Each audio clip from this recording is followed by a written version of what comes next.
Olá, olá! Sejam muito bem-vindos a mais uma aula do nosso componente. É um prazer ter todos vocês aqui. Eu sou o professor Jean Torres, do componente de Língua Portuguesa. A gente tem bastante coisa para ver hoje, mas antes, bora dar uma olhadinha no nosso objeto de conhecimento e no nosso detalhamento. Então, estamos aí na aula 44, com o objeto de conhecimento.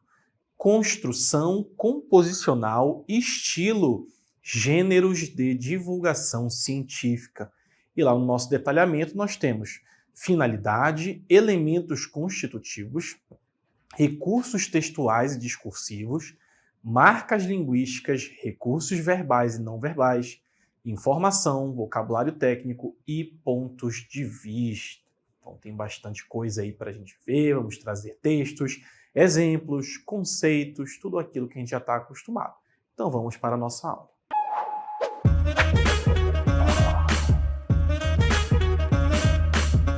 Então, como nós vamos falar bastante sobre gêneros de divulgação científica, a gente tem textos, a gente tem alguns conceitos que nós vamos precisar analisar para que a gente entenda um pouquinho sobre esses textos, para esses gêneros de forma geral. Então a gente vai começar dando uma observada em um texto que cabe nessa definição de gêneros de divulgação científica. Observem aí comigo.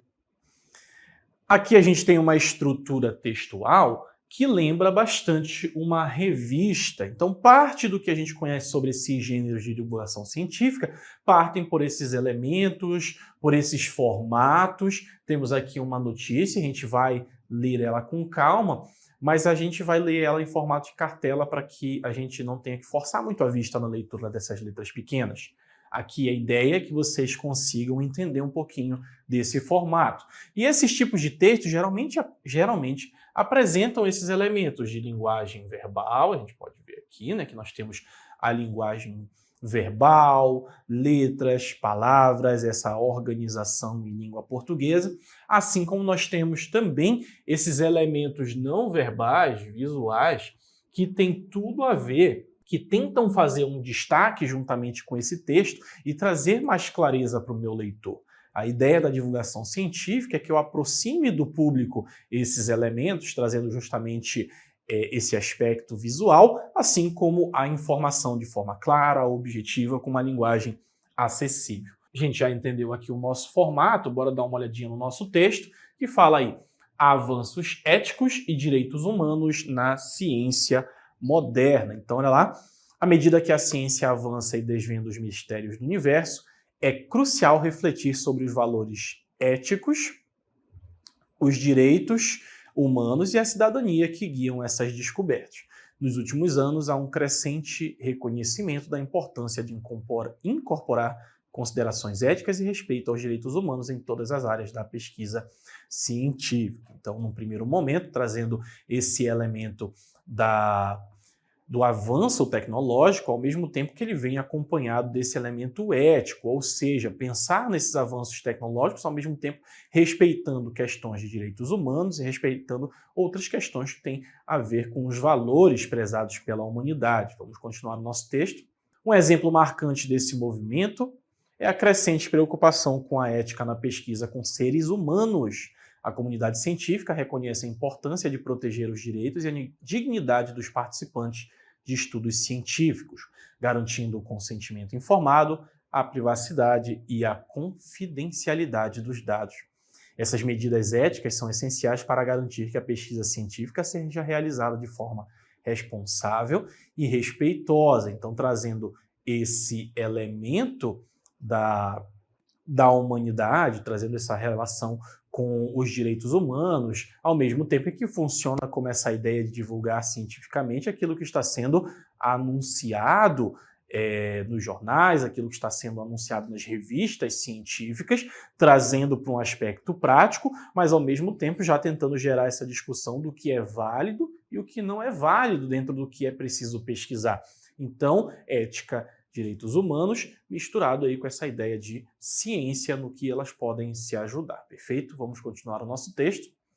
Além disso, há uma crescente conscientização sobre a necessidade de promover a equidade e a inclusão na ciência Isso inclui garantir o acesso igualitário às oportunidades de educação e pesquisa, bem como combater o preconceito e a discriminação com base em raça, gênero, orientação sexual, origem étnica ou qualquer outra característica pessoal. A diversidade na ciência não apenas enriquece o campo, mas também promove a justiça social e a inclusão de perspectivas variadas. Veja bem como também vai para outros aspectos dos direitos humanos, na igualdade, trazendo essa ideia de que a democracia dentro das pesquisas e no avanço da educação é também um bem que é prezado aí no nosso texto. Vamos continuá-la?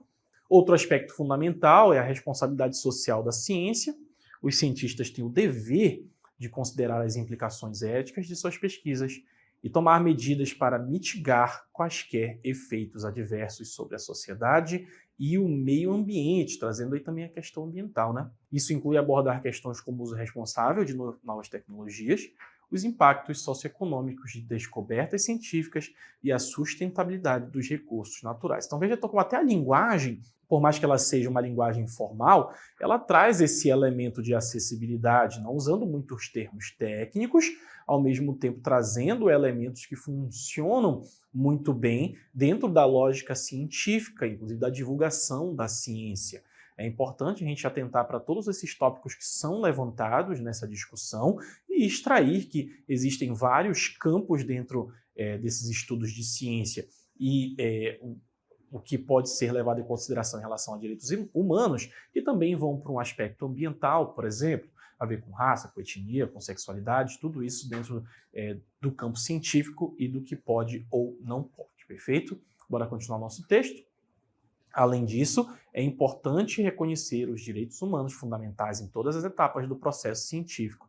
Isso inclui o direito à liberdade de pensamento, ou seja, acabar com a repressão, expressão e associação, bem como o direito a um meio ambiente saudável e a benefícios equitativos resultantes da pesquisa científica. Transformar isso em algo acessível a todos e que também não diz respeito a esses direitos básicos. Continuando nosso texto, ao promover uma cultura de ética, direitos humanos e a cidadania na ciência, podemos garantir que o avanço do conhecimento seja guiado por princípios de justiça, responsabilidade e respeito pela dignidade humana. Essa abordagem não apenas fortalece a integridade da pesquisa científica, mas também contribui para a construção de um mundo mais justo e sustentável para todos. O elemento científico, essa divulgação, ao mesmo tempo já trazendo uma discussão que também está no campo científico dos limites dessa ciência dentro do que são os direitos humanos. Então o texto todo ele encaminha, traz todos esses elementos e faz a gente pensar um pouquinho tanto sobre os avanços científicos quanto sobre quais são as medidas que nós devemos tomar enquanto sociedade para permitir que eles estejam dentro dessas normas, desses direitos, de tudo isso que é pensado ao longo da história da humanidade, perfeito? Já vimos esse texto introdutório, como ele funciona com a sua forma, como ele pode estar numa revista. Agora a gente vai tentar pensar um pouquinho em alguns conceitos e dar mais exemplos também de como os gêneros de divulgação científica funcionam. Bora dar uma olhadinha aí na nossa introdução. Você já se perguntou como são produzidos os textos que lemos em revistas de ciência? Já anuncia aqui um pouquinho desse elemento de onde vão ser encontrados, como as revistas de ciência, sites especializados, estão aí por toda parte com a popularização da internet e programas de televisão que tratam de assuntos científicos. Então, alguns programas de televisão são bastante importantes também para ajudar nessa divulgação. Eles não são necessariamente a pesquisa científica, eles divulgam pesquisas científicas. Pois bem, esses textos pertencem a um gênero muito importante, que são esses gêneros de divulgação científica. Então, a gente já sabe, a gente pode encontrar em revistas de ciências, sites especializados, programas de televisão, entre outros. Já ajuda um pouquinho com essa plataforma, mas os gêneros de divulgação científica também possuem características próprias que são levadas em consideração quando eles são produzidos. Eles têm como objetivo principal tornar o conhecimento científico acessível. Olha lá. Então, eles querem tornar o conhecimento científico acessível. Então, para isso, eles vão usar elementos para fazer com que seja acessível. Que é a acessibilidade, democratizar o acesso a essas pesquisas, fazer com que as pessoas por mais que não sejam da área, compreendam o que está sendo pesquisado e compreensível para o grande público, para a maioria das pessoas, utilizando uma linguagem clara. Olha aqui a primeira característica que a gente vai ter. Uma linguagem clara e muitas vezes repleta de recursos visuais. Então, quando a gente viu aquele texto lá no início, a gente viu que não tinha só o texto, mas recursos visuais também para ajudar nessa inserção do tema que vai ser praticado. Então, existem diversos gêneros de divulgação científica, cada um com suas características específicas. A gente vai ver alguns exemplos desses textos para ajudar a gente a entender onde podemos encontrá-los, para a gente se associar e conseguir reconhecer quando nos depararmos com. O primeiro são os artigos científicos, que são textos escritos por pesquisadores e especialistas em determinadas áreas da ciência, com o objetivo de apresentar, olha lá, então os artigos eles querem apresentar resultados de estudos e pesquisas. Então, por anos, às vezes, um pesquisador vai estar ali trabalhando em algum tópico e ele quer apresentar esses resultados para que as pessoas tenham acesso e compreendam o que está sendo feito na área da pesquisa. E eles são publicados em revistas científicas e geralmente são mais técnicos. Aqui, dos que a gente vai ver, talvez seja o que use a linguagem mais técnica, geralmente porque sai diretamente desses pesquisadores, desses cientistas, dos especialistas. Então eu tenho aqui, por exemplo, um texto, um artigo com o título A Influência do Aquecimento Global na Biodiversidade Marinha. Percebo que já vai trazer essa ideia do aquecimento global, mostrando onde foi pesquisado essa influência, apresentando um título objetivo que pode ser publicado numa revista como a Nature, por exemplo, que é uma revista que divulga esses trabalhos científicos que são feitos principalmente nas áreas das ciências naturais, tá bom? Também temos reportagens científicas, que são textos produzidos por jornalistas especializados em ciência. Se a gente tem algo partindo diretamente dos nossos pesquisadores, as reportagens científicas possuem esses jornalistas que são especializados no campo da ciência, que pesquisam a ciência, que procuram descobrir o que está sendo apresentado nesses artigos. E eles querem apresentar descobertas científicas recentes de forma acessível ao público. Aqui a gente já começa a ter esse intermediário, esse especialista em ciência, mas que não é o pesquisador, mas ele quer apresentar essas descobertas recentes e querem fazer com que seja acessível a esse público em geral. Então a gente tem por aqui esse exemplo, o nosso CME News, em que a gente tem uma reportagem, e essa reportagem não é necessariamente a pesquisa. Ela é esse intermediário, esse momento em que eu trago essa pesquisa que foi feita para que eu torne ela mais acessível a um público geral. Então a ciência precisa de mais mulheres, a ciência como campo de estudo e prática se beneficia enormemente da diversidade, incluindo a diversidade de gênero. A presença de mais mulheres na ciência é crucial por várias razões. Perspectivas diversificadas, mulheres trazem diferentes perspectivas e abordagens para a resolução de problemas, pode levar a descobertas mais inovadoras e abrangentes. Então são vários tópicos que esse jornalista vai trazer, que é baseado geralmente em pesquisas que estão sendo feitas. Aqui no final, por exemplo, eu tenho iniciativas globais, como a campanha da He4She, da ONU Mulheres, e o Dia Internacional das Mulheres e Meninas na Ciência ajudam a promover a inclusão, traz aí alguns elementos que já fazem esse tipo de pesquisa, que já trabalham nessa inclusão do tópico que ele trouxe aqui na nossa reportagem. A ideia aqui é que a gente entenda que um jornalista especializado, ele vai procurar essas pesquisas, vai fazer uma espécie de compilado e vai tornar essa linguagem mais acessível para o grande público. O nosso próximo gênero de divulgação científica são os documentários científicos, que são essas produções, olha lá, audiovisuais. Geralmente elas são bastante atraentes ao público, justamente porque trazem imagens, trazem vídeos, é dinâmico. Claro que precisam estar dentro aqui dos temas científicos de maneira mais ampla e aprofundada. Podem ser, por exemplo, esses documentários sobre o reino animal, TV fechada, ou alguns canais de TV aberta apresentam bastante Hoje em dia também os nossos streamings apresentam esses documentários, somente sobre reino animal, as pessoas se interessam bastante para saber sobre a vida de um leão, de um hipopótamo, de um elefante, como ele funciona vivendo sozinho, vivendo em equipe, tudo isso aí está nesses documentários. E utiliza, obviamente, esses recursos visuais e pode trazer essas entrevistas com os especialistas. Aqui a gente tem uma espécie de capa, vocês podem ver com o nosso título, seria o nosso documentário, Ribeirinhos. Percebam que as imagens já vai trazer aqui esse ambiente onde os ribeirinhos habitam, algumas imagens do seu estilo de vida, já trazendo esse elemento audiovisual que ajuda a situar o meu espectador. Infográficos são representações visuais que combinam texto.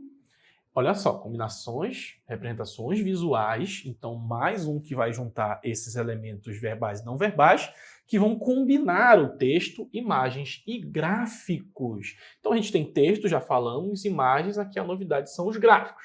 E os gráficos ajudam a gente a ter uma visualização melhor do que está sendo explanado. Eles querem, olha lá, explicar esses conceitos científicos de maneira clara e didática, mais uma vez, trabalhando essa questão da acessibilidade. Lembrando que esses gêneros de divulgação científica, eles têm como uma característica primordial a busca por essa acessibilidade. Então, eles precisam ser claros, objetivos, didáticos, essa linguagem é toda bem trabalhada. Nosso exemplo aqui de infográfico, falando sobre a diferença salarial, desigualdade salarial nos melhores e nos piores países para ser mulher.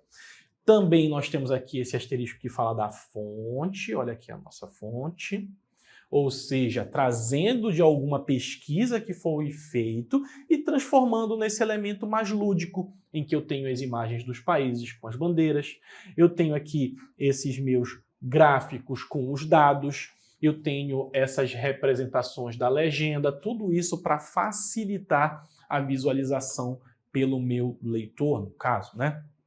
Fala sobre os países mais igualitários, em que os salários são equiparados. Na Noruega é 40 mil a 40 mil ali, né, em porcentagem. A gente tem na Islândia 40 mil, 35.755, Finlândia 40 mil, 32.506, ou seja, só a Noruega ali apresenta realmente um salário que é idêntico. Próximo também ali na Suécia, né, que a diferença é pouca, em 1% só. E tem os menos igualitários, como o Iêmen, por exemplo, em que os homens ganham 73% a mais do que as mulheres. Lá no Paquistão, 81% a mais. No Chad, nós temos 38,7% a mais. Então, só na Noruega, segundo esse gráfico, e segundo aqui a reportagem, né, que ele traz, é o único que nós não temos nenhuma diferença salarial entre homens e mulheres. Então, o gráfico ajuda bastante a gente entender o que talvez numa reportagem mais técnica as pessoas não conseguissem captar muito bem essas informações. Aqui nesse formato de infográfico acaba se tornando bastante mais claro. E a finalidade dos gêneros, para que eles servem? Bom, eles querem, olha lá, tornar o conhecimento científico acessível ao público, que a gente tem falado. Contribuindo para a disseminação, e claro, se ele se torna mais acessível, ele contribui nessa disseminação. Aumenta o número de pessoas que terão acesso por esses temas. Para cumprir essa finalidade, eles buscam apresentar informações de forma clara e objetiva, utilizando uma linguagem acessível, olha aí as características, e muitas vezes repleta de recursos visuais para facilitar a compreensão do leitor. Aqui a gente tem mais um formato de revista para a gente entender um pouquinho como funciona o template, né? Como funciona essa forma toda, falando sobre os mistérios do espaço revelados, elementos visuais, já que está falando sobre espaço, eu tenho aqui planetas, eu tenho um astronauta, eu tenho essa paisagem que parece um planeta meio alienígena, para já situar o meu leitor. Nesta edição especial, convidamos você a mergulhar nas profundezas do cosmos e desvendar os segredos do universo. E olha só como essas capas, esses desenhos trazem essa imersão. Com uma linguagem acessível e repleta de fascinantes imagens capturadas pelos telescópios mais avançados, apresentamos descobertas recentes que nos aproximam cada vez mais das estrelas. Dos buracos negros que desafiam as leis da física exoplanetas que podem abrigar vida além da Terra. Cada página desta revista é um convite para explorar o desconhecido e expandir nossa compreensão do cosmos. Então veja como essa reportagem já vai querer te chamar a atenção para ler o restante da revista. Já vai te mostrar que você vai conseguir compreender com a linguagem que eles estão trazendo. A ciência está ao alcance de todos e juntos vamos desbravar as fronteiras do conhecimento. Isso é uma estratégia bastante interessante, né, de convencimento para te trazer aquele tema, para te fazer ter o interesse e te mostrar, ó, a gente não vai tratar de termos técnicos, não vai tratar de coisas que vão fazer você ficar meio tonto ou não entender o que está acontecendo, não. Aqui a ideia é fazer com que te agregue, que faça com que você tenha interesse na leitura. E aí muitas imagens, os textos são atraentes, eles são envolventes e te fazem querer realmente participar daquilo. Recursos textuais e discursivos. Nos gêneros de divulgação científica é comum encontrar uma organização lógica das informações.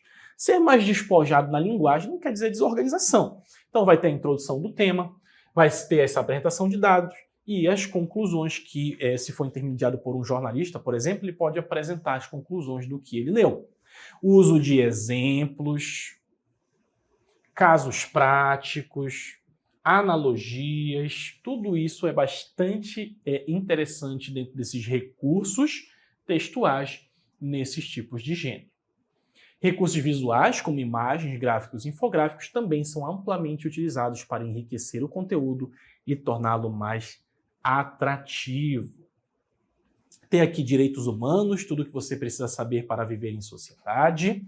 Olha como o título ele não é muito formal, ele traz esse elemento mais informal. Olha aqui esses elementos visuais falando sobre democracia, sobre igualdade.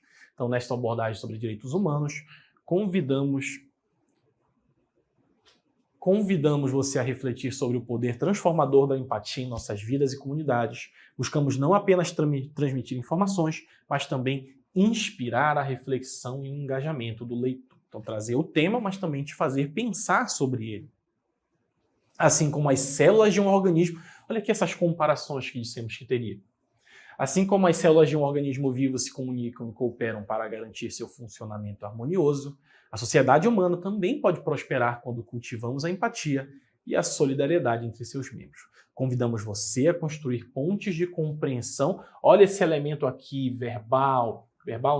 essa marca textual, também um verbo, né? Convidamos você a construir pontes de compreensão e respeito mútuo em um mundo cada vez mais diverso e interconectado, te atraindo, obviamente, para aquela leitura.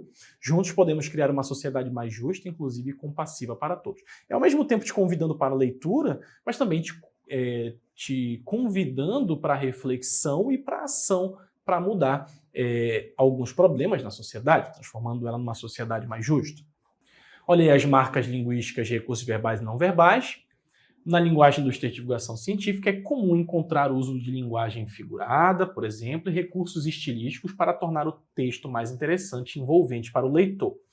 Aqui nos de divulgação, é claro que nos científicos em si a gente tem uma linguagem muito mais objetiva, mas quando a gente trabalha com a divulgação científica, a gente quer tornar mais acessível.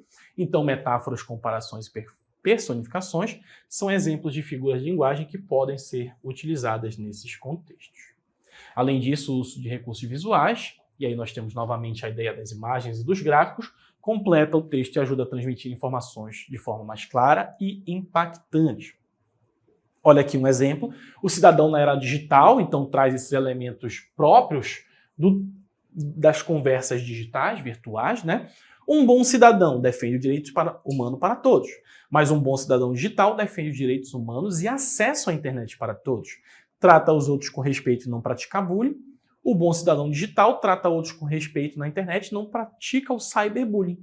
E um dado interessante, que 66% dos jovens brasileiros já presenciaram casos de agressão nas mídias sociais e cerca de 21% afirmaram que já sofreram cyberbullying. Olha aqui a gente trazendo as porcentagens para dar essa credibilidade. Não comete roubo ou danifica outros bens, é o cidadão, o bom cidadão. E o bom cidadão digital não comete roubo ou danifica identidade ou propriedade de outras pessoas online. 1% dos internautas brasileiros baixam filmes e músicas piratas. Vejam, sempre que a gente tem esses elementos digitais para falar sobre o nosso tema.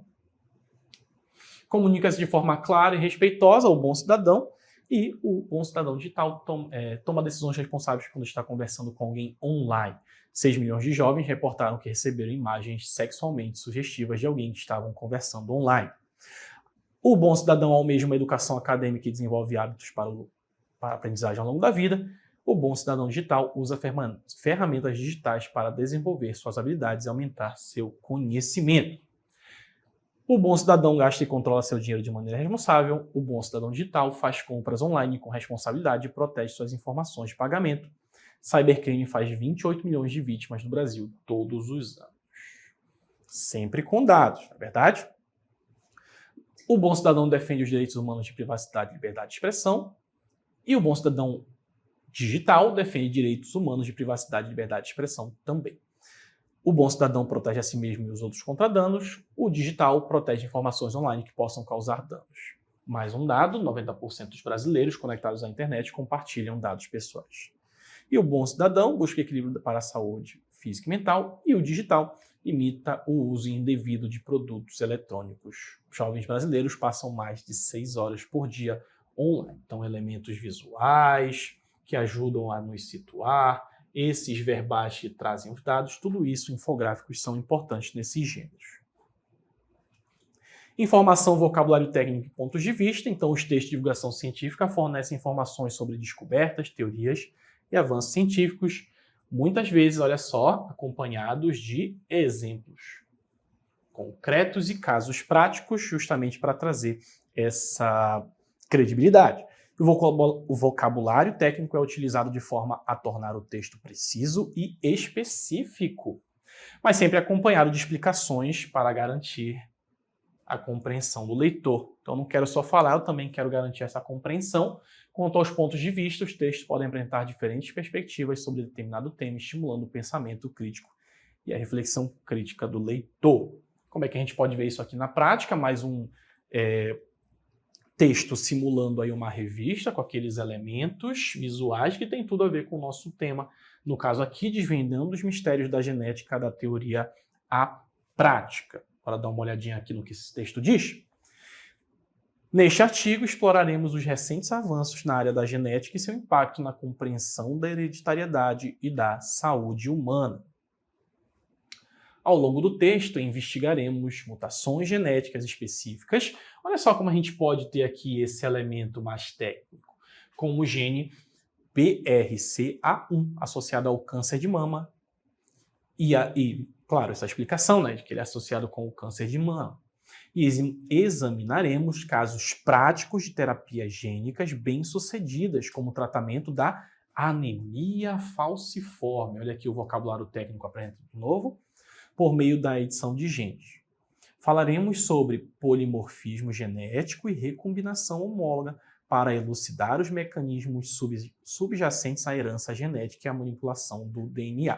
É claro que isso aqui é como se fosse uma chamada, certamente ele vai explicar, mas ao mesmo tempo ele já está te mostrando. Apresenta o termo e também diz que vai ser explicado, que será examinado, que tudo isso vai ser apresentado, também não é uma linguagem técnica absurda, tão exagerada. Aqui essa ideia é que seja mais aproximada do público mesmo, mas ao mesmo tempo sem deixar de lado o cientificismo. Além disso, abordaremos as implicações éticas e morais da engenharia genética, discutindo dilemas como a seleção genética em embriões e os limites da intervenção humana na natureza. Então ele apresentou aí esses elementos científicos que tem a ver com essa temática do DNA e da manipulação do DNA também, das doenças que são causadas em função de alguma alteração, ao mesmo tempo falando um pouquinho sobre a ética, sobre os direitos humanos, sobre esses elementos que estão presentes nos estudos da ciência. Perfeito? Espero que vocês tenham entendido, gostado da nossa aula. Falamos um pouquinho sobre essas características dos gêneros de divulgação científica e trouxemos esses vários exemplos e essas leituras para nos situar. Perfeito? Como não há mais nada a ser explicado, a gente vai encerrando a nossa aula por aqui. Eu espero que vocês fiquem bem, tenham bons estudos e até a próxima.